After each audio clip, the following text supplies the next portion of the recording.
Bismillahirrahmanirrahim. Assalamualaikum warahmatullahi wabarakatuh. Alhamdulillahi rabbil alamin. Wabihi nasta'inu ala umur dunya waddin. Wassalatu wassalamu ala ashrafil anbiya'i wal mursalin. Wa ala alihi wa sahbihi ajma'in. Qala rabbi shrah li sadri wa yassir li amri wahlul 'uqdatam min lisani yafqahu qawli. Ibu-ibu semua karena kajian muslimah nggih, sehat semua Bu? Ibu-ibu atau mbak-mbak ini? Atau eyang-eyang? Eyang-eyang? Saya qadarullah kalau setiap Selasa pagi itu sama eyang-eyang saya Bu. Jadi banyak sekali di sana di Solo itu Selasa pagi jam 7 sampai setengah 9 itu bersama eyang-eyang. Nah, karena majelis taklim itu yang rame itu ibu-ibu. Tidak ada majelis taklim bapak-bapak kayaknya. Ya. Jadi insya Allah yang banyak penghuni surga itu siapa? Ibu-ibu. Insya Allah. Amin ya rabbal alamin. Insya Allah semuanya calon penghuni surga Firdausil A'la. Kita mengawali sedikit sharing. Saya masih belajar Bu, tidak seperti ustadz-ustadz yang sudah keren, apalagi Ustadzah Eva nih sudah malang melintang. Ya. Saya Gun-Gun Abdul Ghafur, izin ta'aruf sebentar, asli dari Tasikmalaya, Jawa Barat, tapi sudah berdomisili di Solo. Solonya sebutnya Karanganyar ya. Kalau dulu KTP Sukoharjo pindah ke KTP di Karanganyar ya. Istri alhamdulillah sudah menikah ya, satu istri ya. Alhamdulillah. Dengan 3 anak karunia Allah sampaikan pada saya. Anak itu A-nya amanah, N-nya adalah nikmat ya, tapi A-nya ancaman. Betul Bu? Ibu punya anak enggak? Anak jadi ancaman enggak? Nah, jadi ancaman. Tapi kalau enggak punya K, yaitu komitmen, maka jadilah anak ya. Amanah yang memang nikmat dari Allah, tapi ada ancaman kalau kita tidak punya komitmen. Komitmen pegang teguh pada amanah yang Allah berikan ini, insya Allah nanti Allah mudahkan jalannya, Allah berikan petunjuk-petunjuknya. Walladzina jahadu fina lanahdiyannahum subulana. Kemudian anak pertama kelas 3 SMA, anak kedua kelas 3 SMP, anak ketiga kelas 4 SD. Semuanya laki semua. Mohon doa dari ibu-ibu semua, semoga Allah takdirkan punya anak perempuan. Amin ya. Kata istri saya cukup sajalah. Nanti kalau keempat laki-laki gimana Bi? Ya tambah lagi. Baik, ladang pahala itu bernama keluarga. Ibu-ibu yang dimuliakan Allah, kajian muslimah di Mafaza ini yang insya Allah sama-sama kita mengharap ridho Allah. Ladang pahala bagaimana maksudnya? Karena semua yang Allah berikan ketika 2 insan sudah bersatu mengikrarkan sebagai mitsaqon ghalidho, sebagai ikatan yang kokoh, perjanjian yang kokoh. Sampai ini ditandakan Ibu, pernikahan itu ditandakan oleh Allah sebagai mitsaqon ghalidho itu sebagai upaya ya yang Allah tegaskan pada kita bahwa ini tuh nggak main-main gitu. Ya, tidak main-main dan memang tidak untuk dipermainkan. Kira-kira Bu, mohon maaf nih, ibu-ibu hari ini saya tanya, kan sikap orang beriman cuma 2. Kalau nggak sabar syukur, betul Bu? Ibu dengan suami ibu bersabar apa bersyukur?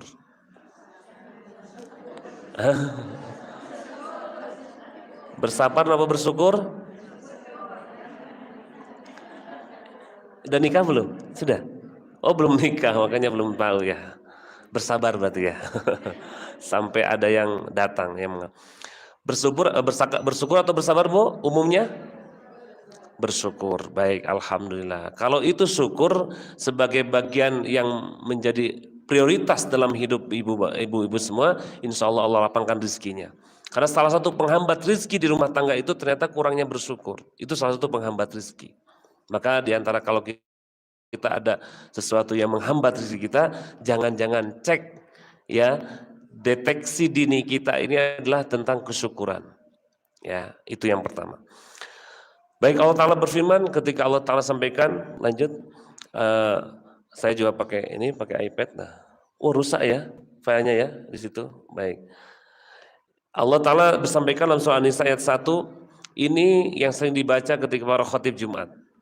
Bahwa hai selain manusia, Allah tegaskan bahwa bertakwalah kepada Allah yang telah menciptakan kamu dari seorang diri, kemudian daripadanya Allah ciptakan istri. Ini ada istri, ada seorang diri, kemudian dari situ Allah ciptakan istri-istrinya. Maka bapak atau suami ibu itu tuh ya sudah menjadi bagian dari belahan jiwa. Karena memang dulu awalnya ya itulah seperti Adam keluar dari setannya, dari Adam adalah ada Hawa. Maka ada bapak, suami ibu berarti ada ibu. Itu sudah menjadi bagian dari yang tidak terpisahkan. Nanti Allah sampaikan hunna libasul lakum wa antum libasul lahun. Yang disampaikan pertama kali perempuan dulu, istri yang menjadi pakaian. Libas yang menutup, libas yang memberikan bahkan pakaian itu menjadi perhiasan. Gantengnya suami itu didandani sama istrinya. Baiknya di mata suami di mata masyarakat pun dijaga kehormatan oleh istrinya. Ya, karena seyogianya seperti pakaian yang akan menghiasi si suami itu. Kemudian lanjut, ayo menikah. Agak cepat ini materinya ya. Wankihul ayama minkum wassolihina min ibadikum wa imaikum iyakunu fuqara'a yughnihimullahu min fadlih wallahu wasi'un alim. Dan nikahkanlah atau kawinkanlah orang-orang yang sendirian di antara kamu, ya, dan orang-orang yang layak berkawin di hamba-hamba dari hamba sayamu, dan yang laki-laki atau yang perempuan. Iyakunu fuqara, jika kalian dikatakan masih kurang dalam rezeki harta, karena rezeki itu bukan hanya harta, maka Allah akan kayakan. Bahkan dalam sebuah sabda Nabi, iltamisul ghina, ya, raihlah kekayaan, nikah dengan nikah. Ternyata ada. Itu dari Rasulullah juga. Ini pun Allah tegaskan dalam surah An-Nur ayat 32 bahwa menikah itu menjadi bagian dari pintu rezeki. Jangan pernah takut. Hari ini ya ada mungkin sebagian orang yang masih takut. Karena apa? Tidak sedikit termakan oleh isu-isu feminisme, isu-isu dari barat yang kalau menikah itu ribet. Kalau menikah itu nanti capek. Ya memang capek, dan itu ladang pahalanya di situ. Dari mulai ketika ijab kabul diikrarkan, maka saat itulah si suami mengatakan bahwa aku siap menerima segala kebaikan istriku ini dan aku siap menanggung segala kekurangan-kekurangan istriku. Pun demikian seorang istri ketika sudah terdengar oleh dirinya ketika bapaknya menyerahkan kepada lelaki yang dia pilih dan disetujui oleh bapaknya, diserahkanlah, saya serahkan anak saya yang bernama ini untuk kamu. Ketika itu pula siap bahwa istri itu siap menerima semua kebaikan-kebaikan suaminya dan siap menanggung segala keburukan atau kekurangan suaminya. Namanya nanti konsep nikah itu lanjut ada konsep dalam pernikahan 5 pilar itu. Next. Nah, ini Bu. Jadi 5 pilar keluarga itu yang nanti kita akan gali pahalanya itu ini sini Bu. Saya kemarin beberapa waktu yang lalu di MI ya di Karanganyar, MI Harapan, sama semua wali santri datang, hampir mungkin 300-500 ya. Itu menyampaikan, kalau saya tanya nih, materi keluarga itu ada 5 pilar itu. 1, mitsaqon ghalidho. Yang kedua, berpasangan, konsep zawaj.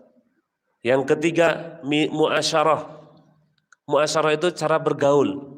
Wa ashiruhunna bil ma'ruf. Dan keempat, musyawarah. Yang kelima, tarodin, saling meridhoi. Saya Bu, semenjak 2012 belajar ruqyah, ada suatu ketika ke rumah saya, ini ada istri saya juga tapi di luarnya, ada seorang ibu-ibu datang, bukan hanya mbak-mbak, kan udah umurnya udah separuh baya ya, ibu-ibu datang ke rumah saya. Ada yang bikin saya tergugah itu dengan konsep muasyarah yang ketiga. Apa? Ustadz, saya sudah hampir 23 tahun menikah. Anak saya sudah 3 dan sudah kuliah, sudah gede-gede semua. Bahkan yang gede sudah mau nikah yang pertama. Terus, tapi saya mau bercerai dengan suami saya. Terus, saya tahan dulu untuk bisa berkomentar ya. Jadi terus, ya ini adik saya yang mengenalkan saya dengan Ustadz. Dia bawa adik perempuan juga ya. Aslinya orang Purwokerto si ibu ini. Saya mau bercerai dengan suami saya. Kenapa ibu? Saya itu kata orang, katanya namanya mohon maaf ini yang udah nikah ya. Berhubungan suami istri itu katanya enak ya. Saya tuh belum pernah tuh merasakan enaknya berhubungan suami istri. Ini namanya wa'ashiruhunna bil ma'ruf. Masalah muasyarah ini ternyata masalah yang tidak main-main juga. Dan konsep pilar pernikahan ini tidak boleh luput dari muasyarah ini. Maka Rasulullah pun sebagai manusia biasa yang Rasul sampaikan, aku mencintai parfum dan wanita. Ya disitulah ada konsep muasyarah yang kadang belum atau kurang digali oleh para ustadz atau ustadzah karena mungkin hal yang tabu. Mungkin. Pada kitab-kitab klasik, kitab-kitab tradisional, ada Qurratul Uyun, ada kitab Uqudul Lujain. Misalkan itu bagaimana dibahas. Kalau di barat mohon maaf ada Kama Sutranya misalkan ya. Itu cara-cara bagaimana ya sukses dalam pergaulan suami istri, ternyata itu juga ada ilmu, tapi banyak diantara kita yang luput dari situ. Jadi saya sempat tertegun, sempat berpikir 23 tahun belum pernah merasakan satu kali pun mohon maaf nikmatnya berhubungan suami itu seperti apa? Yang ada cuma sakit. Nah ternyata masalah muasyarah ini bagian dari masalah pilar keluarga. Kalau dari 5 pilar ini ibu-ibu, dalam waktu yang singkat, cuma sampai jam berapa Ustazah? Oh sampai selesai. Saya tanya juga pernah di acara parenting itu, kira-kira yang paling penting yang mana? Ikatan kokoh, kita membahas menggali bagaimana mitsaqon ghalidho, atau berpasangan konsep jawaz, bagaimana komunikasi pasangan, bagaimana ibu lita'arofu itu ternyata mengenal itu sepanjang hidup. Saya hampir 20 tahun menikah pun sama masih mengenal ke istri saya. Betul, istri saya pun sama. Oh, Abi itu ternyata sukanya ini. Baru tahu setelah sekian tahun menikah. Karena konsep lita'arofu itu tidak pernah berhenti. Bahkan kita bukan mengenal pasangan kita, bukan hanya pasangan kita yang kita kenal. Setelah ada anak-anak kita kenal. Ada orang tua kita, bapak, ibu kita, mertua, dan saudara-saudara kita dari istri, itu juga harus dikenali. Jadi lita'arofu itu nggak pernah berhenti, Bu. Karena kita Allah ciptakan ya ayyuhan nas inna khalaqnakum min dzakarin wa untha syu'uban wa qabail, bersuku-suku, berbangsa-bangsa. Memang itu hikmahnya Allah kita ciptakan berbeda-beda. Tetapi tujuannya kata Allah supaya lita'arufu. Dan ta'aruf itu inna akramakum innallahi atqakum, yang menjadikan dia takwa kepada Allah, yang menjadikan saling berfastabiqul khairat kepada Allah, itulah yang akan menjadikan ta'arufnya yang benar. Karena tujuan endingnya adalah menjadi pribadi yang bertakwa. Maka hari ini Bapak Ibu, ibu-ibu menikah dengan suami ini sudah takwa belum? Sejauh mana takwa kita? Karena separuhnya sudah didapatkan dalam menikah. Maka separuh yang lainnya dengan cara apa? Bersungguh-sungguh beribadah, bersabar dalam setiap urusan. Ya, ini kita harus menyempurnakan separuh agama yang sisanya lagi. Karena dengan menikah sudah separuhnya sudah Allah berikan pada kita, sehingga disitulah ladang pahala untuk orang yang sudah menikah. Kemudian yang ke masalah musyawarah, ini pun tidak sedikit yang luput gara-gara perceraian.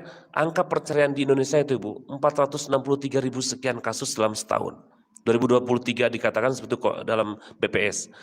Kalau dihitung, dalam setiap jam itu ada 12 orang yang bercerai.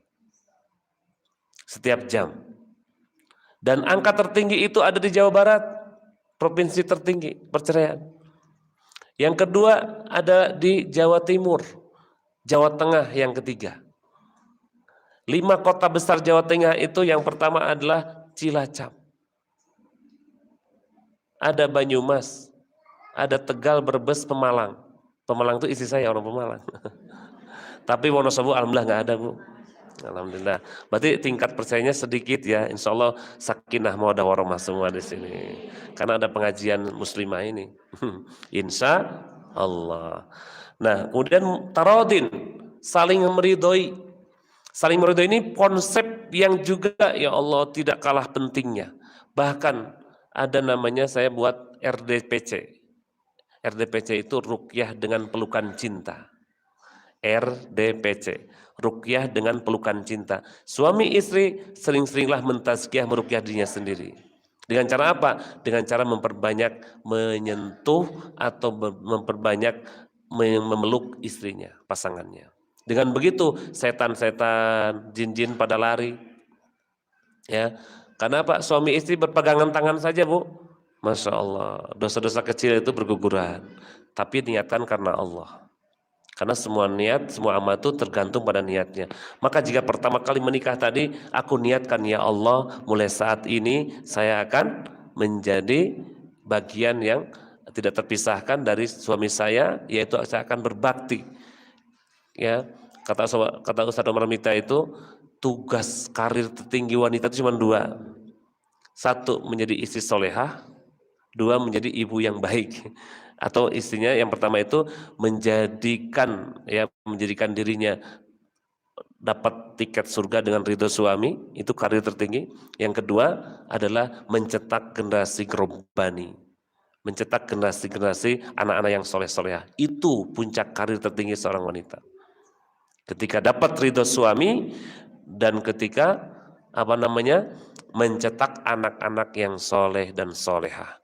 Tidak dipungkiri, ini istri saya, pemalu istri saya itu. Jadi ya nggak mau. Kalau saya pun kajian-kajian lebih baik nggak usah dengar katanya. Udah, abi aja saya di mobil aja. Nanti kalau enggak nanti ikut mau ceramah nanti.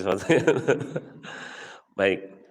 Nah, konsep 5 pilar ini ibu-ibu ya, maka kita perlu waktu memang menggali satu persatu.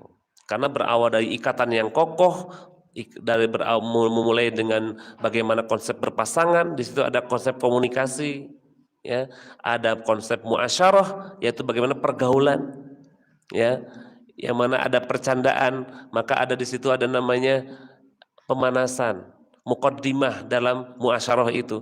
Ini kan banyak yang mungkin ibu-ibu belum mengerti ya, Bu. Pemanasan udah ngerti, Bu?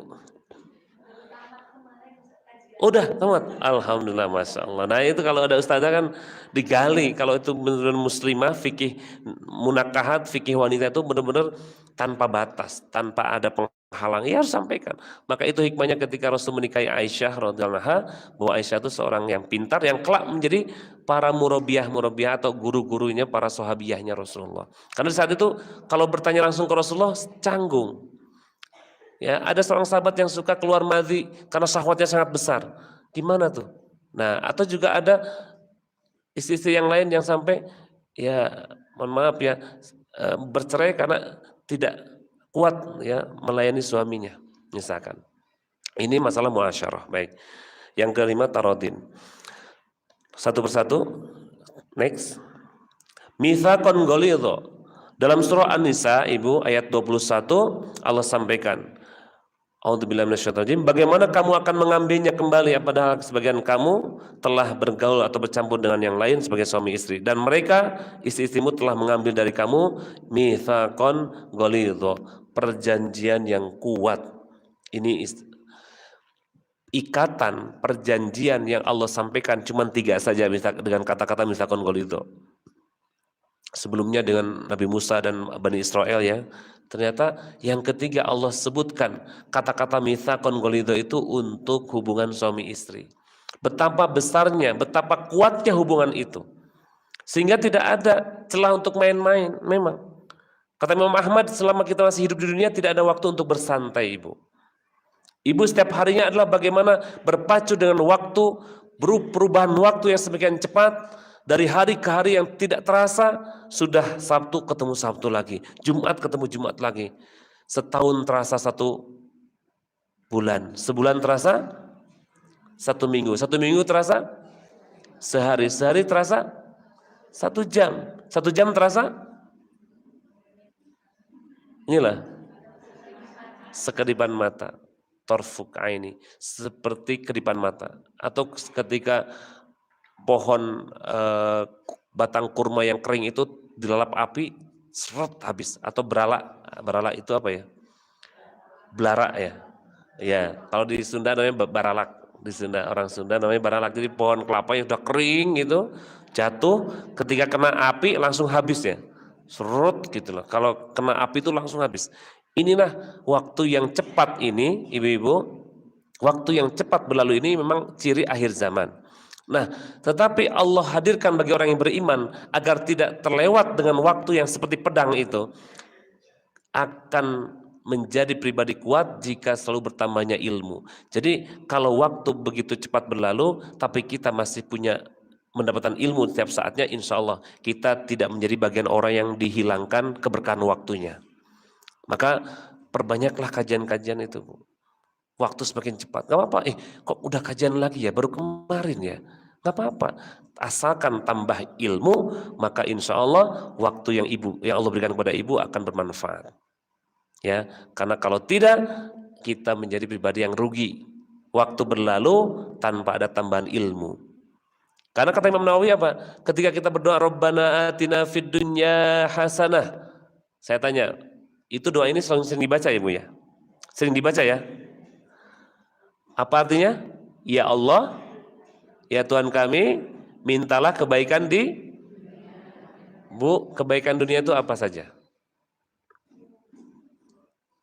Imam Nawawi mengatakan kebaikan dunia cuma satu, ilmu, bayangkan. Tapi kalau hadis lain ada yang mengatakan memang lelaki atau kita manusia kadang diberikan Allah kebahagiaan atau juga kesempitan, kesedihan dengan 3 hal. 1, perempuan yang soleh. 2, rumah al-maskanus soleh, yaitu rumah yang nyaman. Yang ketiga, al-markabus soleh, yaitu kendaraan yang nyaman. Ini sumber kebahagiaan atau sumber kesedihan. Maksudnya kalau istrinya baik, sumber kebahagiaan. Kalau rumahnya baik, nyaman, sumber kebahagiaan. Kendaraannya baik, nyaman, sumber kebahagiaan. Tapi akan berubah jika kebalikannya. Jika istrinya tidak baik, rumahnya tidak baik, kendaraannya tidak baik, akan menjadi sumber kesedihan atau kesengsaraan. Ya, jika pun ada kesialan, hati-hati dengan sial. Tapi nggak ada sial, karena semua telah Allah takdirkan. Maka jika pun ada, hati-hati dengan memilih pasangan. Yang kedua dengan memilih rumah. Yang ketiga dengan memilih kendaraan. Karena ini bisa jadi sumber-sumber yang akan menjadi pemikiran kita lebih ekstra gitu loh. Ya. Ini mitsaqon qalidha. Kemudian yang kedua, lanjut Bu. Sudah? Konsep berpasang-pasangan. Allah Ta'ala berfirman, wa min kulli syai'in khalaqna zawjaini la'allakum tadhakkarun. Dan segala sesuatu kami ciptakan berpasang-pasangan. Acungan tangan Bu yang belum menikah. Oh adek. Oh banyak. Berapa orang yang belum menikah? 1, 2, 3. Mana 3? Oh 3. Dikit banget di sini 3. Nah, ini. Sudah berapa tahun Bu? Sudah berapa tahun usianya? 21. Penelitian di Amerika, usia produktif seorang wanita menikah itu berkisar di angka 21 sampai 23. Usia produktif nih, bukan berarti tidak boleh setelah itu, bukan. Tapi usia produktif. Kenapa? Ada yang mengatakan minimal ya, atau ya minimal ya, 5 tahun, 7 tahun, bahkan di bawah 10 tahun setelah wanita itu haid. Ibu-ibu ingat dulu haid pertama kali usia berapa tahun? 13. 11? Nikah usia berapa tahun? 28. Berarti berapa tahun? Interval waktunya berapa tahun? Dari setelah haid pertama kemudian nikah, ada di bawah 10 tahun atau di atas 10 tahun? Kalau di bawah 10 tahun Bu, insya Allah itu masih produktif. Kualitasnya masih bagus, maka jangan berlebih. Kalau lebih dari 20 tahun belum nikah-nikah dari haid itu, Masya Allah. Allah alam, ya tetap Allah tetap yang maha tahu ya, yang maha kuasa. Tapi jangan berlebih. Kalau bisa 10 tahun maksimal dari setelah dia haid. Maka undang-undang kita, pernikahan kita berapa tahun kan minimal usia menikah? Berapa? 19 ya? 19 bagi perempuan ya. Kalau 19 itu dikurangi dia mulai awal haid, mungkin usia 11 atau 12 walaupun beda-beda ya, insya Allah masih bagus. Kalau aturan itu masih ada, masih tercantum di Undang-Undang tahun 74 ya, tentang pernikahan misalkan Undang-Undang pernikahan, berarti insya Allah sebenarnya memahami konteks itu. Karena produktivitas. Cuma ketika itu nanti diubah lagi, semakin tua lagi, ini bisa jadi teori bagian dari cara-cara barat sana untuk orang menjauhkan orang, satu tidak menikah, kedua kalaupun menikah mohon maaf tidak produktif. Padahal kata Nabi tazawwadul wadud ya, tazawwadul atau walud dua-duanya. Kata Nabi nikahilah perempuan itu yang kamu sukai, yang punya kasih sayang banyak dan juga yang banyak anaknya. Al-walud al-wadud, dan itu adalah contoh dari Khadijah ibunda kita. Al-walud al-wadud, ini contoh dari ibunda Khadijah. Nah, kembali kepada konsep pernikahan berpasang-pasangan. Jadi 21 sampai 23 ini Mbak masih bagus. Sebelum 23 harus sudah menikah. Iya Ustaz harus, tapi kalau pasangan calonnya nggak ada gimana? Makanya yang penting saya bukan masalah umur, yang penting ada dulu calonnya ya. Ya ada dulu calonnya. Baik. 21, 23 usia produktif perempuan. Laki-laki 23 sampai 25 usia produktif laki-laki. Tapi dulu saya di kuliah Bu, ada seorang dosen menyampaikan saya, Gun, kalau mau nikah cari istri itu cara rumusnya begini. Ini bagi bapak-bapak sebenarnya, bagi bapak laki-laki. Usia laki-laki sekarang dibagi 2 ditambah 7. Pelan-pelan. Ini mungkin bagi ibu-ibu yang punya anak laki-laki ya. Usia laki-laki tersebut dibagi 2 ditambah 7. Maka usia itulah yang kamu harus cari usia calon istrimu, katanya gitu. Dulu ketika kuliah. Sekarang umumnya lelaki nikah di usia berapa? 25 misalkan. Tapi saya cek-cek di rumus ini semua, 25 dibagi 2. Berapa Bu? 12,5. Ditambah 7 berapa? 16,5. Berarti 20 lah. Nah, kalau dia umurnya 20 tahun, 25 tahun suami laki-lakinya cari calon istrinya yang umur 20 tahun. Kenapa begitu? Kata beliau, karena perempuan itu lebih cepat dewasa daripada laki-laki. Yang bisa memahami konteks pernikahan, keluarga, rumah tangga. Walaupun umurnya di bawah kamu, tetap dia sudah dewasa, sudah mampu lah, sudah dewasa. Ya, lebih cepat daripada laki-laki. Laki-laki di usia yang sama-sama kelas 6 SD. Coba lihat ibu-ibu, anak laki-laki sama anak perempuan, berbeda nggak?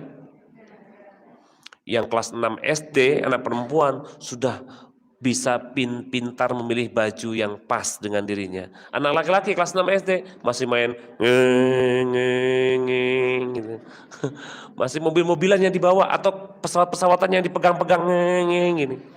Pada perempuan kelas 6 sudah jaim, sudah bisa menata dirinya.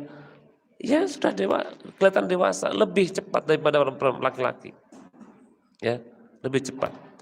Baik, konsep berpasang-pasangan ini panjang dan kalau dibahas, Masya Allah ini ilmu semua dan ini ibadah semua.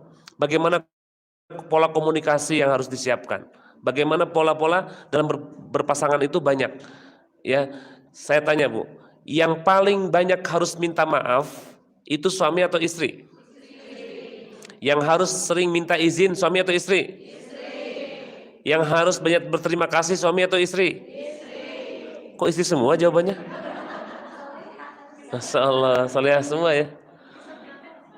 Kisah nyata. Pertanyaan pertama, saya jawab dulu. Yang harus selalu dan sering minta maaf pada pasangan itu adalah suami. Harusnya ini. Kenapa? Lihat An-Nisa ayat 34. A'udzubillahi minasyaitonirrajim. Ar-rijalu qawwamuna 'alan nisa. Disampaikan dulu bahwa laki-laki itu pemimpin. Nah, sekarang pemimpin itu dia sudah benar-benar adil enggak dengan yang dipimpinnya? Maka yakin bahwa saya pun belum bisa adil dan belum mampu. Maka saya suami yang harus minta maaf, banyak minta maaf ke istri. Mi, maaf ya Mi, kalau Abi belum menjadi pemimpin yang baik. Minta maaf yang paling banyak itu harusnya suami. Baru kalau minta izin, itu yang minta izin itu istri. Istri, ibu mau ibadah sunnah, itu harus izin pada suami. Mau sedekah, izin pada suami. Kecuali kalau itu harta dia sendiri ya.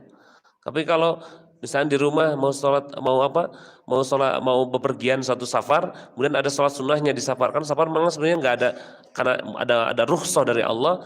Tapi ini pengen doa dulu, sholat sunnah dulu, suaminya kesel nungguin, itu nggak boleh, izin dulu. Contohnya begitu, itu yang bagi yang sunnah. Bahkan mau puasa sunnah, suaminya pulang kerja yang model kerjanya itu 2 pekan di luar negeri, 2 pekan kerja, 2 pekan libur misalkan. Atau 2 pekan kerja, atau 3 bulan kerja, 1 bulan libur. Nah yang sebulan itu kan pengennya di rumah terus. Nah ibu misalnya mau puasa sunnah, ibu harus izin. Karena apa? Mohon maaf, suami itu permintaan itu nggak nunggu waktu, nggak lihat jam. Ngerti ya Bu ya? Dan ketika itu tidak disegerakan, udah bad mood. Ini pengalaman, pengalaman. Bu, laki-laki begitu, saat itu ya saat kalau pengennya di situ. Ketika itu pengennya di dapur, mungkin keluar ya namanya lintasan pikiran itu kan al-hawa, al-dorongan, ya nafsu. Itu nggak bisa ditahan-tahan sebenarnya, maka akan tentram. Nabi saya mengatakan kepada Mu'adz bin Jabal, ketika kamu di luar banyak segera lihat sesuatu yang menarik hatimu di luar sana dan kamu juga susah untuk menundukkan pandangan, pulanglah. Falyati ila ahli, cepat pulang ke rumah, kata Rasul. Kenapa? Yang di luar sana yang kamu lihat itu ada di rumah juga, yaitu istrimu. Punya yang kamu lihat di sana tuh tadi, perempuan sana itu juga yang kamu lihat ada di rumahmu yang halal. Segera pulang. Itu kan perintah Rasul. Berarti apa? Memang itu fitrahnya laki-laki. Tapi Bu, saya sampaikan ya, kelemahan lelaki itu satu, ya wanita. Itu pernah dites, ya, dites case. Wanita apapun yang lewat di depan lelaki, pasti laki itu akan melihatnya.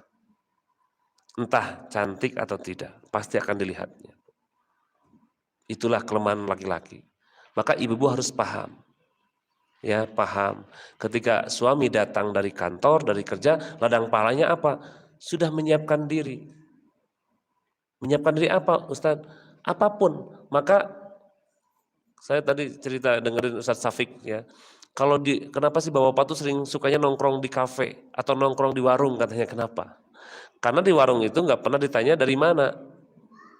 Tapi ditanya mau apa, mau minum apa, kan gitu ya. Itu ya, saudara ya. Nah tapi kalau di rumah ditanya, "Pak, dari mana?" Itu yang nggak suka dari laki-laki katanya. Kenapa sih nggak ditanya, "Pak mau apa?" gitu ya. "Pak mau minum apa? Mau makan apa?" Coba gitu diubah. Ya. Kenapa laki-laki suka nongkrong di sana? Karena nggak ada yang bertanya. Dan laki itu paling nggak suka ditanya. Tapi laki dengan sendirinya akan bercerita kepada istri, akan dengan sendirinya. Maka konsep ketika Rasulullah SAW di Gua Hiro, karena ditemuin malaikat Jibril dalam bentuk aslinya. Beberapa riwayat dikatakan sampai 2 atau 3 kali Rasul itu diperlihatkan bentuk asli malaikat Jibril. Setelah itu tidak. Malaikat Jibril lebih senang dengan menyerupakan seorang sahabat Nabi, namanya siapa?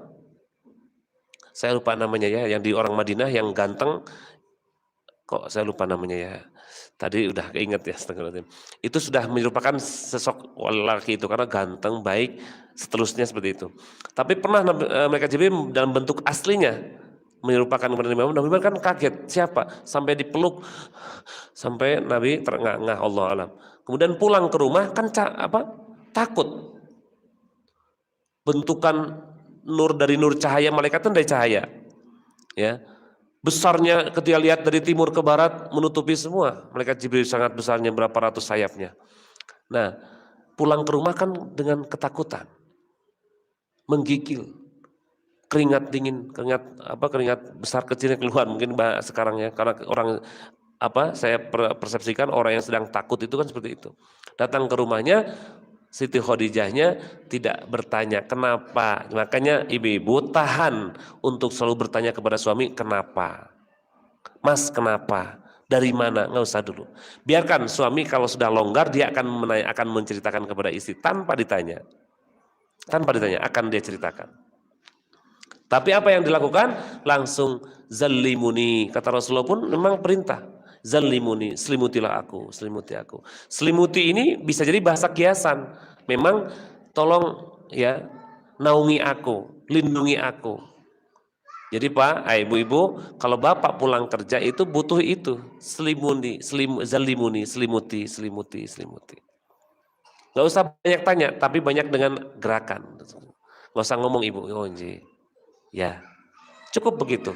Ya, banyak kisah-kisah dalam masalah pasang-pasang ini bisa kita gali lagi. Lanjut.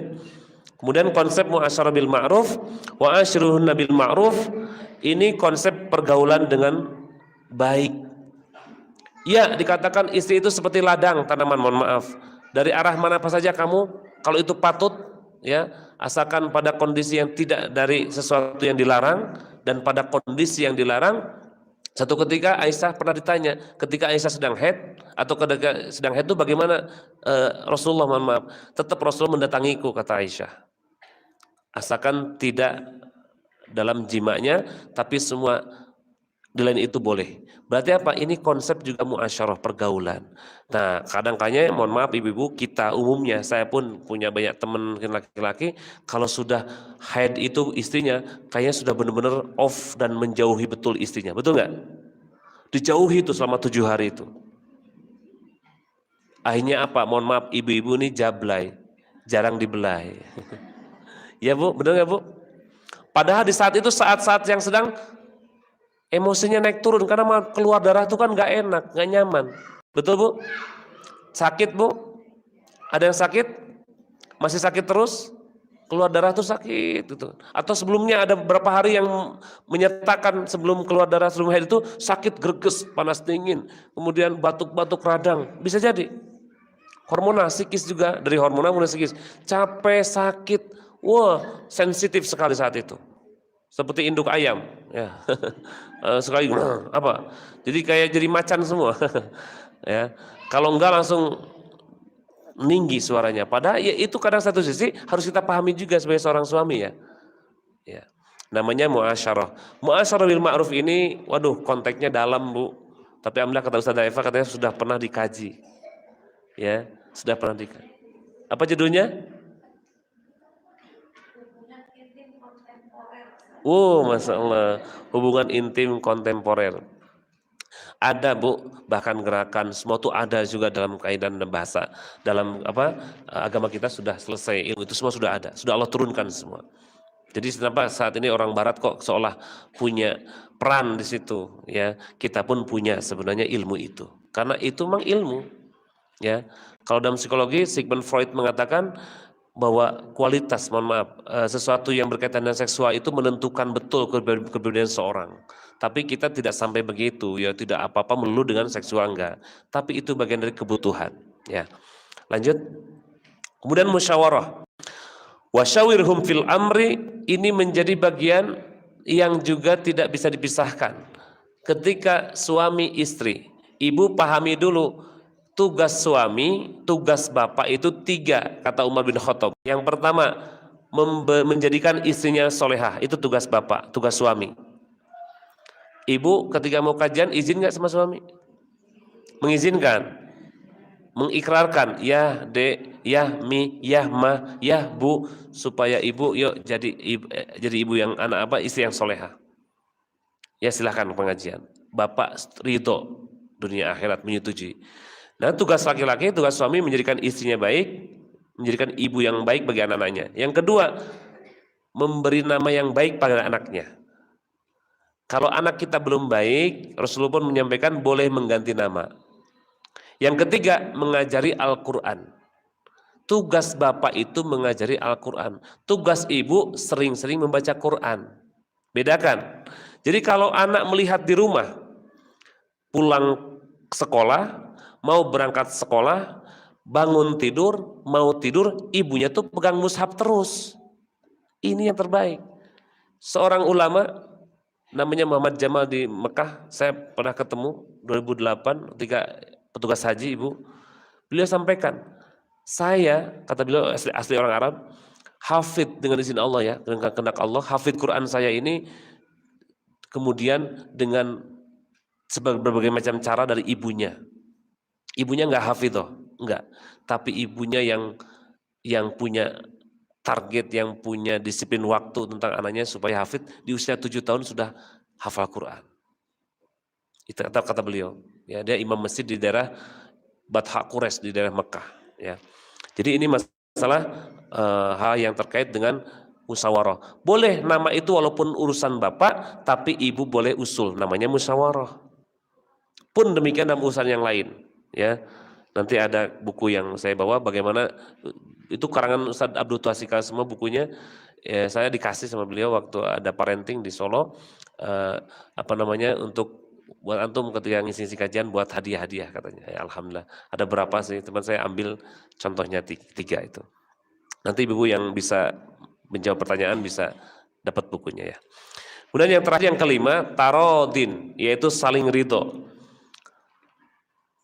Fa'in aroda fisolan antarodim minhuma wa tasyawurin fala junaha alaihima. Apabila keduanya ingin menyapi sebelum 2 tahun dengan kerelaan keduanya. Ini kaitan dengan itu konsep saling meridhoi. Saling meridhoi. Sebelum tidur, ibu selalulah minta ridho suami. Pak, hari ini ridho gak sama ibu? Minta ridhonya. Karena apa? Bisa jadi ini malam terakhir buat kita. Besok ketika kita dibangunkan bablas. Bisa. Ibu pernah dengar ada orang yang meninggal saat dia sedang tidur? Ada? Pernah dengar? Subuh-subuh dibangunkan sudah nggak ada? Pernah dengar? Udah innalillahi, udah ya? Pernah ya? Berarti mungkin nggak terjadi pada kita? Mungkin nggak kita pun seperti itu? Mungkin nggak? Mungkin. Maka sebelum tidur itu sebagai temannya mati, tidur itu temannya mati. Kita minta ridho selalu pada suami. Karena tadi karir tertinggi ibu-ibu perempuan cuma 2, mendapatkan ridho suami dan menjadikan anak-anaknya soleh-soleh. Itu karir tertinggi seorang ibu perempuan. Ya, alhamdulillah sudah azan ya, sudah. Itu. Kira-kira sepelang berapa menit ya, sudah. Nah, lanjut. Kemudian ketika kita bicara masalah nikah, ya, nikmat ini pakai ain sebenarnya ya, bukan pakai kaf ya. Kalau pakai qaf yang salah. Nikmat itu artinya bukan kebaikan. Maka sebaiknya ya. Kita sudah belajar, sudah berusaha 5 pilar pernikahan itu, keluarga itu ada satu namanya mitsaqun ghalidho, yang kedua ada yang namanya zawaj berpasangan, yang ketiga muasyarah, yang keempat musyawarah, yang kelima tarodin saling meridho. Sekarang konsep nikah itu dari apa sih? Nun, kaf, alif, ha. Nun itu nikmat. Tapi dengan kata lain ada yang mengatakan nun itu nasya. Nisyanun, nasyan itu adalah lupa. Ketika menikah, ibu lupakan masa lalu ya. Lupa mantan ya. Bu, siap melupakan mantan? Ada yang gamon enggak? Gamon tuh gagal move on. Ada yang masih ingat mantannya ada? Jangan, sudah nasya, nun nikah tuh nunnya nasya, lupakan. Ya, lupakan masa lalunya sudah. Semua orang punya masa lalu dan masa lalu itu nggak suka diungkit lagi.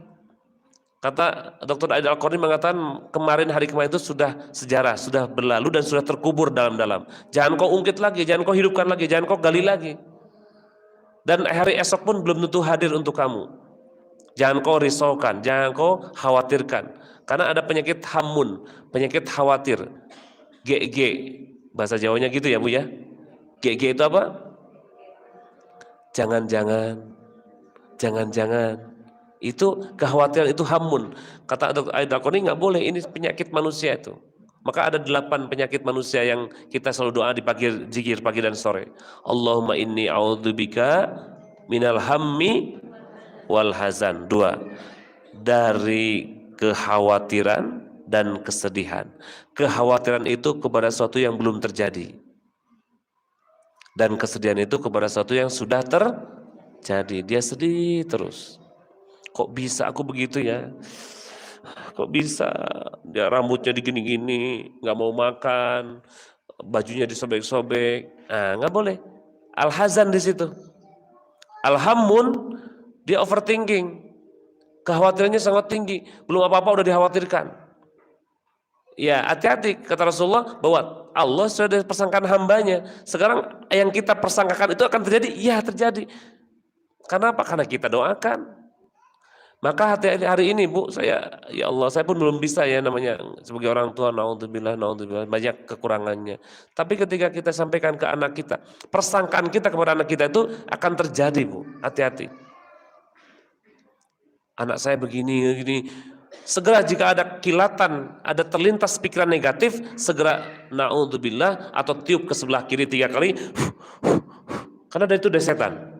Sebenarnya kalau ibu mimpi jelek, terbangun, meludah ke samping kiri 3 kali, meludah itu dalam artian cuma meniup sih. Naudzubillah min dzalik, astagfirullahaladzim, naudzubillah min dzalik. Kemudian kalau bisa berbaring ke sisi yang lain, pindah, geser duduk tidurnya atau pindah kamar. Atau kalau enggak, wudu, sholat, dan beristighfar, mohon ampun pada Allah. Karena apa? Mimpi kata Rasul ada 3. 1, mimpi baik dari Allah. 2, mimpi jelek, sedih dari setan. Yang ketiga, mimpi dari jiwamu sendiri, yang ingin itu jiwamu ingin berkata kepadamu. Apa? Sebelum tidur itu memikirkan sesuatu, teripes, tertekan ke alam bawah sadar, sehingga ketika tidur keluar dalam bentuk bunga mimpi. Itu yang ketiga. Ketika yang pertama, mimpi kabar baik dari Allah, jangan kau ceritakan kecuali kepada orang yang kau cintai. Mimpi jelek dari setan, jangan pernah kau ceritakan kepada siapapun, bahkan untuk kepada pasanganmu. Sudah cukup istighfar, naudzubillah min dzalik. Mimpi bunga mimpi yang ketiga itu sifatnya mubah saja, tapi juga jangan salah curhat, jangan curhat kepada peramal mimpi. Nanti dikasih sesuatu tafsir mimpi yang keliru dan kita diyakini, ya terjadilah.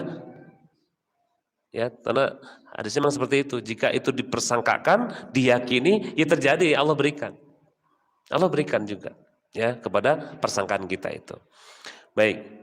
Dari kembali ke nun, kaf, alif, ha. Nah, nunnya nikmat, tapi nun yang lain nasia, yaitu lupakan. Kaf itu ada karomah. Setelah menikah, kita dimuliakan dengan pasangan kita, sama-sama saling memuliakan. Suami dimuliakan oleh istrinya, istrinya dimuliakan oleh suaminya. Karena konsep tadi zawaj, ada konsep berpasang-pasangan. Kita saling mendukung, saling melindungi, saling mensupport, ya, saling mendorong. Apapun profesi ibu, tetap suami adalah pemimpin. Ar-rijalu qawwamun 'alan nisa. Maka tadi saya katakan sedikit di awal, kasus perceraian yang tinggi itu, ya, saya akan fair, akan adil kepada Bapak Ibu semua. Kira-kira Bu, banyak perceraian itu banyak gara-gara suaminya atau gara-gara istrinya, Bu? Kasus perceraian itu banyak gara-gara dari suaminya atau dari istrinya? Kalau datanya sih kebanyakan gugat cerai dari istri. Istri menggugat. Kebanyakan datanya menggugat, istri menggugat. Jadi apa? Hulu ini hak istri. Padahal talak, rujuk, nikah itu haknya suami. Laki-laki sebenarnya. Tapi perempuan boleh ada namanya hak hulu, mengembalikan. Karena dulu kan udah diambil itu ketika mahar itu, ketika mau dinikahin itu, sekarang dikembalikan. Istilahnya begitu bahasa, dihulu, digugat, ceraikan saya. Itu ya. Itu ternyata kasusnya banyaknya perempuan yang meminta cerai. Tapi di sisi ini saya menjadi otokritik buat saya sebagai laki-laki. Ternyata apa? Banyaknya krisis kepemimpinan di antara laki-laki. Jadi memang laki-laki yang nggak patut dan nggak pantas jadi pemimpin. Akhirnya menjadikan perempuan-perempuan yang seperti itu. Atau kebalikannya juga memang ada perempuan yang di akhir zaman ketika Allah cabut rasa malunya, sehingga apa? Sehingga mudah mengeluh, ya, tidak bersyukur. Ya, maka konsep tadi saya katakan di awal, perempuan yang banyak di surga itu banyak perempuan, ya. Tapi juga Rasul pernah menyampaikan juga ketika Isra Mi'raj, aku kok melihat di neraka kok banyak perempuan juga. Ya karena memang jumlah perempuan lebih banyak. Di surga banyak perempuan, di neraka pun banyak perempuan. Di antara yang banyak di neraka itu kenapa? Ternyata di antaranya banyak yang kurang bersyukur kepada suaminya. Kurang bersyukur kepada siapa, Bu? suaminya. Maka ibu-ibu itu perbanyaklah satu, berterima kasih. Makasih ya Mas, makasih ya Pak, makasih ya Bi, makasih terus. Nah suami sampaikan ke ibu, susah ya kalau suaminya nggak ikut kajian ya. Masa kalau ibu yang menyampaikan ke suami, Mas harusnya yang banyak minta maaf tuh Mas ke saya loh. Kalau istri yang bilang gitu nanti suaminya mau nurut apa enggak kira-kira? Enggak. Ya sudah jangan dibilangin ya. Nanti malah tambah runyem, tambah piring terbang dan sebagainya ya. Kaf karomah mulia. Alif ulfatun kasih sayang. Kaf itu juga kafah artinya. Kafah itu saling memandakan atau saling menyamakan. Jadi harus kita punya rasa frekuensi yang sama. Terus kalau alif itu adalah ulfah adalah namanya kasih sayang. Dalam pernikahan itu memang harus full kasih sayang. Dan ulfa alif di situ artinya adalah sebagai amanah. Ada yang mengatakan sebagai amanah. Terus yang kelima, yang keempat ha itu hikmah atau halim. Hikmah ini semua kegiatan semua yang telah terjadi hari ini pasti ada hikmahnya. Apapun itu, hikmah itu tersembunyi. Maka kita harus menggalinya, mengulitinya sampai ke dalam-dalamnya. Seperti kita mengambil saripati dari kelapa. Kelapa itu dijatuhkan dulu, kemudian dipukul, dibuka, diparut ya atau dipukul keras, diparut, diperas sampai keluarlah saripatinya. Maka itulah hikmah seperti itu. Hikmah nggak bisa langsung terungkap, tapi ada di balik semua kegiatan kejadian itu ada hikmahnya. Atau hanya halim. Halim itu adalah sifat di atas sabar lagi. Jadi pemaaf. Sudah kalau dalam keluarga sudah menyuburkan sikap saling maaf, insya Allah akan langgeng. Karena tidak ada yang sempurna di antara kita. Bu, pernikahan itu tujuannya untuk kepuasan atau keberkahan? Untuk kepuasan atau keberkahan? Nah tadi di awal ada yang saya sampaikan, ibu ini saya mau bercerai Ustaz, karena saya belum pernah merasakan kepuasan dalam berhubungan suami istri. Ya nggak akan mampu juga kalau ditanggapi dengan keimanan, nggak akan nyampe. Tapi kita pun secara psikologis harus sampaikan juga empati kepada ibu itu yang 20-an tahun bersama dengan seorang laki-laki serumah loh. Serumah loh ya. Tapi bahkan maaf ya, bisa dikatakan jijik, bahkan kami bertahan pun Ustadz hanya gara-gara anak. Berarti bukan karena Allah lagi. Di sini bahaya. Ketika ibu menikah gara-gara anak, ibu menikah gara-gara ini, itu sudah ladang pahalanya nggak ada. Nggak ada, eman-eman ibu pahalanya nggak ada, hilang pahalanya. Ya, lanjut. Ini sedikit saja, kalau ini lanjut aja. Nah ini sedikit Bu. Setiap keluarga punya kekuatan kelemahan. All families have strengths. Everything that happens to you happens to me. Apa artinya Bu? Ketika saya contohkan ada masalah-masalah keluarga, ini gini, ternyata itu pun terjadi padaku juga. Betul nggak? Ada ibu-ibu, ada seorang mungkin suami istri yang bercerita ini, oh iya, aku juga gitu. Ininya apa? Kita nggak sendirian, punya permasalahan yang sama, baik itu dalam pendidikan anak, baik itu dalam ta'aruf dengan pasangan, sama semua. Masalahnya di mana-mana sama. Jadi apa? Nggak usah khawatir, disitulah maksudnya nggak usah kesedihan, nggak usah bersedih hati. Karena apa? Sesuatu yang terjadi pada orang lain pun kepada kita terjadi, atau sesuatu yang terjadi pada kita orang lain pun terjadi juga. Betul tidak? Ada juga yang mengalami seperti itu, dan bahkan jauh lebih ngeri daripada kita. Bisa jadi, maka di situ konsep bersyukur hadirkan kepada Allah. Orang beriman, ya sikap orang beriman ketika menerima takdir dari Allah. Ya musibah, takdir jelek itu ada 3. 1 ridho, 1 sabar, 2 ridho, 3 syukur. Ini konsep pertama itu sabar. Sabar itu konsep awal ketika dapat musibah, pada pukulan pertama dia tetap menahan diri, tidak ngomong, tidak berkeluh kesah, tidak mencari kambing hitam, itu sabar namanya. Walaupun di hatinya sakitnya minta ampun, sakitnya di sini nih. Sakitnya tuh di sini Bu, di dalam. Tapi dia nggak keluar. Orang melihatnya seperti, nggak ada apa-apa ya Allah. Itu sabar. Di dalam sakit, di luar tidak. Kalau ridho, luar dalam tidak sakit lagi, maka naikin ke level ridho. Kalau syukur sudah ini bahkan bergembira, bahkan senang dengan segala pemberian Allah. Kalau syukur itu dikasih begini, alhamdulillah, dikasih air separuh, alhamdulillah, dikasih ini, alhamdulillah. Semuanya tuh, masya Allah, indah semua. Itu kalau konsep syukur. Jadi nggak ada lagi rasa sakit hati, iri, dengki, nggak ada. Kalau sudah bersyukur, maka tapi kata Allah dalam surah apa? Saba, wa qalilum min ibadiyas syakur. Sayangnya Bu, level yang ketiga yang syukur ini ternyata cuma sedikit. Yang banyak levelnya mana Bu? Sabar pun nggak banyak. Ternyata levelnya yang banyaknya itu apa? Huliko halua. Apa itu artinya? Berkeluh kesah. Berarti itu bukan konsep orang yang beriman. Orang beriman cuma 3 kok sikapnya. Sabar, ridho, syukur ketika dapat musibah. Nah sekarang kalau huliko halua, orang yang fasik.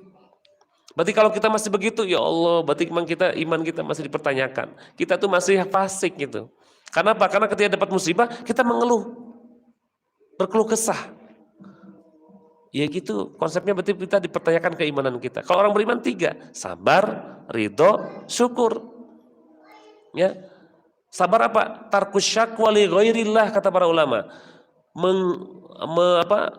Meninggalkan omong-omongan kepada selain Allah. Itu sabar yang secara bahasa. Yaitu apa? Tidak curhat kepada selain Allah. Curhatnya hanya kepada Allah. Itu baru sabar. Jadi apa? Enggak ngomongin apapun, enggak keluar satu kata pun, tahan terus. Walaupun mungkin bergetar dirinya. Itu karena menahan rasa sakit atau menahan rasa kecewa, tapi dikeluarkan, dirilis emosinya dengan astagfirullah, la ilaha illallah, la haula wala quwata illa billah. Itu merilis emosi.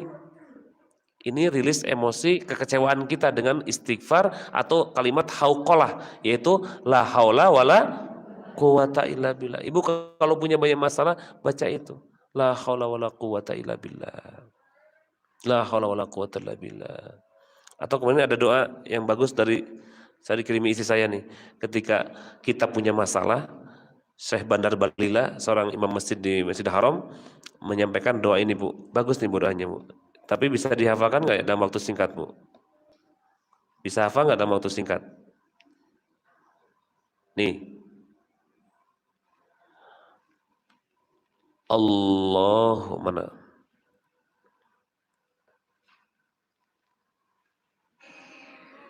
وهي مجربة. من يقول هذه الكلمات والله سيفتح عليه. لو كان عندك محاضرة، لو كان عندك صلاة بالناس، لو كان عندك أي أمر تهتم له، لو كان عندك أي أمر يشغل ذهنك، لو كان عندك أي أمر يحزبك، التجئ بالله وقل اللهم إني أتبرأ من حولي وقوتي وألتجئ إلى حولك وقوتك. اللهم إني أتبرأ من حولي وقوتي وألتجئ إلى حولك وقوتك. اللهم أعني ولا تعن علي.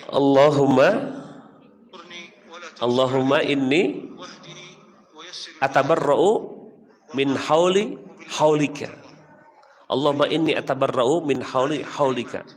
Ini kata beliau, nanti kita share lagi ya di grup, disampaikan. Ini doa yang kata beliau, insya Allah ketika kita sedang galau, punya masalah, terhimpit sesuatu apapun kok sampai buntu, ya Allah, baca doa ini. Baca doa ini, insya Allah Allah hadirkan ketenangan, insya Allah. Atau kalau tidak pun, la haula wala quwata. Maka ketika kita banyak kesusahan, sedang kesempitan, perbanyaklah kata-kata hauqalah, la haula wala quwata illa billah. Ini menjadi zikir kita ketika kita sedang tertimpa sesuatu hal yang mungkin berat ya. Baik, lanjut terus terakhir biar mendengarkan ya, perbanyak ya Bu, skill mendengarkan itu berbeda Ibu. Lanjut lagi. Nah, meminta maaf, meminta izin. Jadi tadi banyakin minta maaf itu para suami. Karena apa? Dia sebagai pemimpin, dia harus banyak minta maaf kepada istrinya. karena yang dipimpinnya. Dia seorang pemimpin, mungkin pasti ya, bukan mungkin lagi, pasti belum sempurna, pasti banyak kesalahan, pasti banyak kekeliruan, maka yang harusnya minta maaf itu adalah suami kepada istri. Yang harusnya minta izin, istri pada suami. Mas, minta izin ya mas, ini. Baik, lanjut. Lanjut lagi. Nah, lanjut lagi, ini nggak usah lah, ini cukup. Terus lanjut. Sabar, utuh, netral. Nah, benar ini.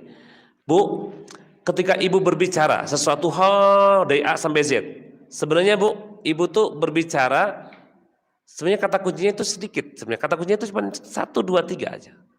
Apa kata kunci itu? Kata yang selalu diulang-ulang, betul nggak Bu? Ibu tuh sedang sesuatu yang dipikirkan, sedang sesuatu yang dikecewain, maka akan terus diulang-ulang. Nah, maka itulah kata kunci. Sebenarnya kita, suami pun sama, ketika menemukan atau menyampaikan satu hal, maka kita lihat ini opini, ini fakta, mana opini, mana fakta. Mana yang kata kuncinya? Kata kunci itu adalah kata yang selalu diulang-ulang. Oh, berarti ini. Yang kedua, kata-kata yang memiliki penekanan yang berbeda. Papa tuh sebel di kantor itu penekanan. Ada sebel di kantor. Oh, berarti ada tempat, ada settingnya, ada tempat di satu tempat. Kemudian yang ketiga, kata-kata yang memiliki makna personal yang mendalam. Saya yakin, saya percaya, ketika dimulai dengan kata-kata itu dia pasti akan menyebutkan kata-kata kunci. Nah, ini dalam komunikasi sebenarnya ya. Ini konsep jawaz Bu, konsep pasangan. Lanjut. Mari berlatih menurut kata kunci, mari berlatih memahami pasangan kita, insya Allah ya. Lanjut, sumber pahala dalam keluarga, lanjut. Nah, ini Bu, mungkin slide saya terakhir ini, insya Allah nanti materinya karena ada tentang ruqyah di akhir, tapi cukup nanti mungkin dibaca sendiri saja insya Allah. Karena apa? Intinya itu sebenarnya banyak merelakan diri. Ya Allah, pertama sebelum minta maaf kepada suami, pertama izinkan diri kita minta maaf pada Allah dulu, istighfar pada Allah. Nah, sumber pahala dalam keluarga itu adalah satu, mencintai karena Allah. Bu, sekarang atau bagi yang belum, ibu niatkan betul mencintai suami karena karena siapa? Iya, niatkan betul. Karena kalau tidak eman-eman, udah berapa tahun ibu berkeluarga? Ada yang sudah 10 tahun? Ada yang sudah 20 tahun? 30 tahun? 30 tahun Bu? Masya Allah. Siapa? Oh, kakaknya Bu Farah. Masya Allah, dari Purbalingga ya? Banjarnegara, oh Masya Allah. Ini Bu, tetangga saya, adiknya berarti ya. Tetangga saya di perumahan, Masya Allah, Bu Farah. Mi, ada istrinya, kakaknya Pak Bu Farah. Masya Allah, itu istri saya ikut, Barakallah. Oh ya, mencintai karena Allah, niatkan cinta karena Allah. Sekarang, biar apa? Biar selama hidup kita ini terus mengalir pahala. Karena apa? Karena pernikahan itu ibadah yang paling lama, betul Bu? Ibadah yang paling lama. Kalau sholat berapa menit Bu, Ibu? Ibu sholat berapa menit? 5 menit? 2 menit? 5 menit mungkin ya. 5 kali 5 waktu, 25. 25 menit saja ibadah sholat. Puasa berapa jam? Hampir 12-13 jam. Haji berapa hari? 45 hari. Itu di sananya. Haji intinya cuma 6 hari maksimal. Maksimal yang 6 hari, ada yang 5 hari juga. Kalau nafar awal ya, nafar sani 6 hari. Berarti apa? Yang paling lama ibadah itu nikah. Ya. Dan ketika niat karena Allah dari awal ibu menerima ketika suami ijab qabul sampai hari ini niatkan karena Allah, pahala terus mengalir, Masya Allah. Diamnya ibu nunggu suami, mohon maaf, lagi ke toilet, kita diam menunggu karena Allah, jadi pahala. Bayangkan, nungguin suami makan duduk dengan ikhlas karena Allah, jadi pahala.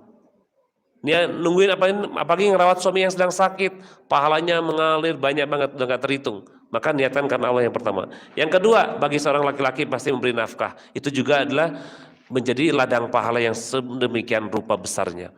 Kalau ibu boleh bersedekah pada suami, Boleh bersedekah. Harta ibu punya harta, sedekahkan untuk suami.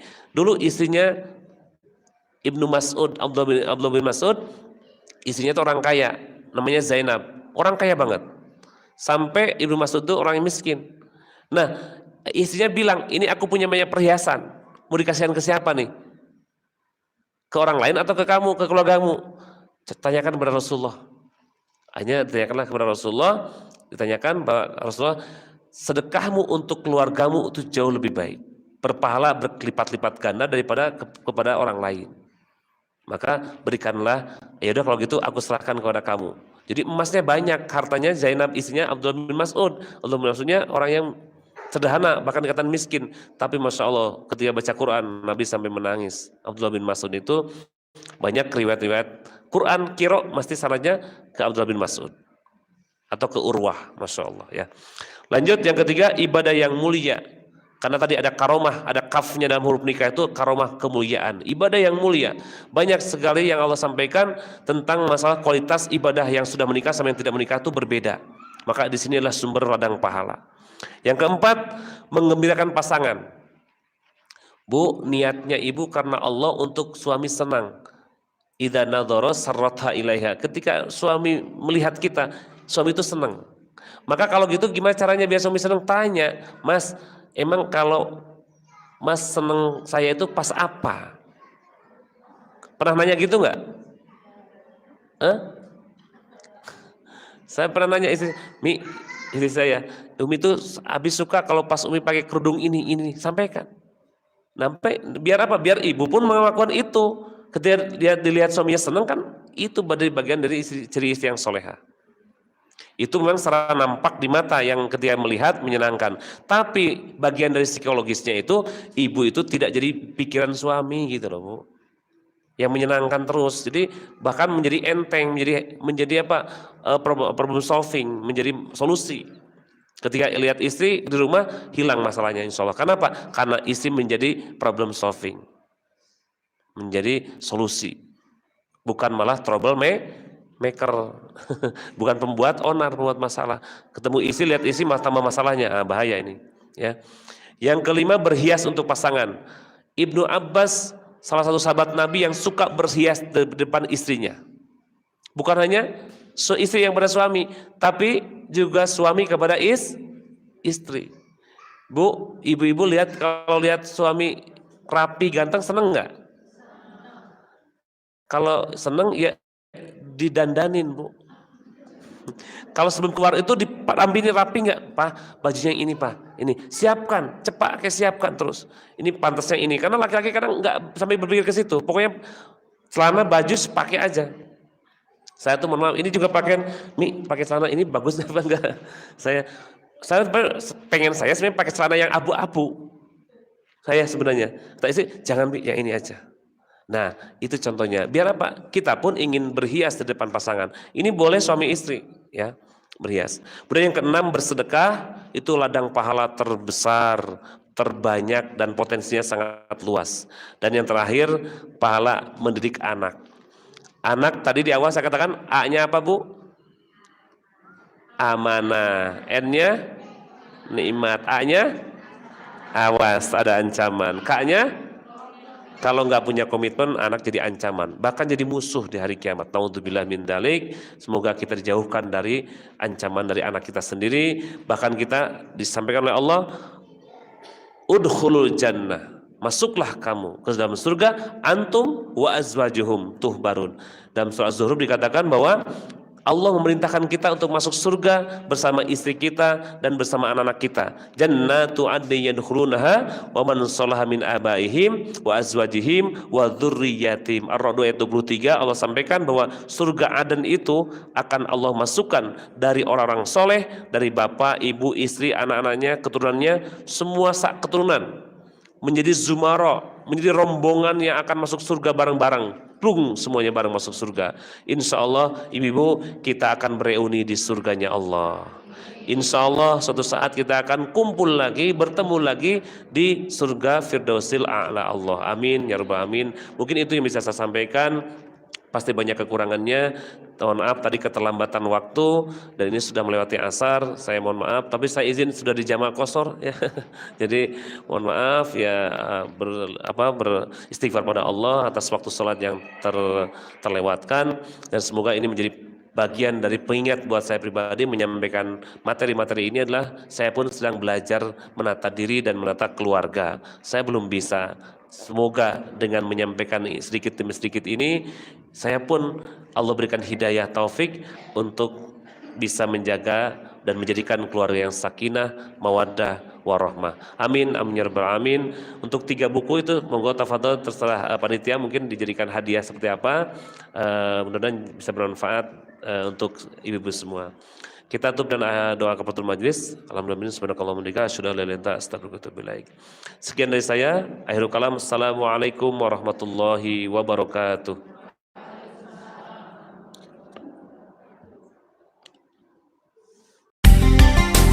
98 FM Purnama Sidi Wonosobo, mencerahkan, inspiratif.